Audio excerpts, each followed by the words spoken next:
হাজার বছর ধরে আমি পথ হাঁটিতেছি পৃথিবীর পথে, সিংহল সমুদ্র থেকে নিশীথের অন্ধকারে মালয় সাগরে।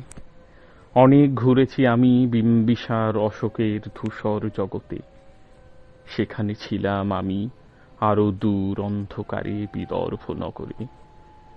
আমি ক্লান্ত প্রাণ এক, চারিদিকে জীবনের সমুদ্র সফেন। আমারে দুদণ্ড শান্তি দিয়েছিল নাটোরের বনলতা সেন।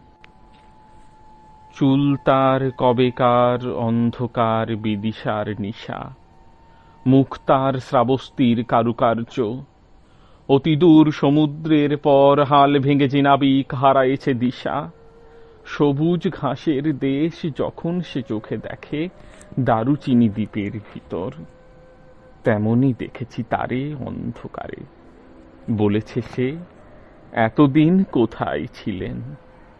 পাখির নীড়ের মতো চোখ তুলে নাটোরের বনলতা সেন।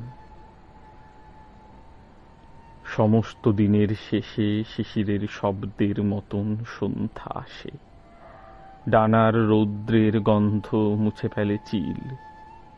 পৃথিবীর সব রং নিভে গেলে পাণ্ডুলিপি করে আয়োজন। তখন গল্পের তরে জোনাকির রঙে ঝিলমিল। সব পাখি ঘরে আসে, সব নদী ফিরায় জীবনের সব লেনদেন। থাকে শুধু অন্ধকার মুখোমুখি বসিবার বনলতা সেন।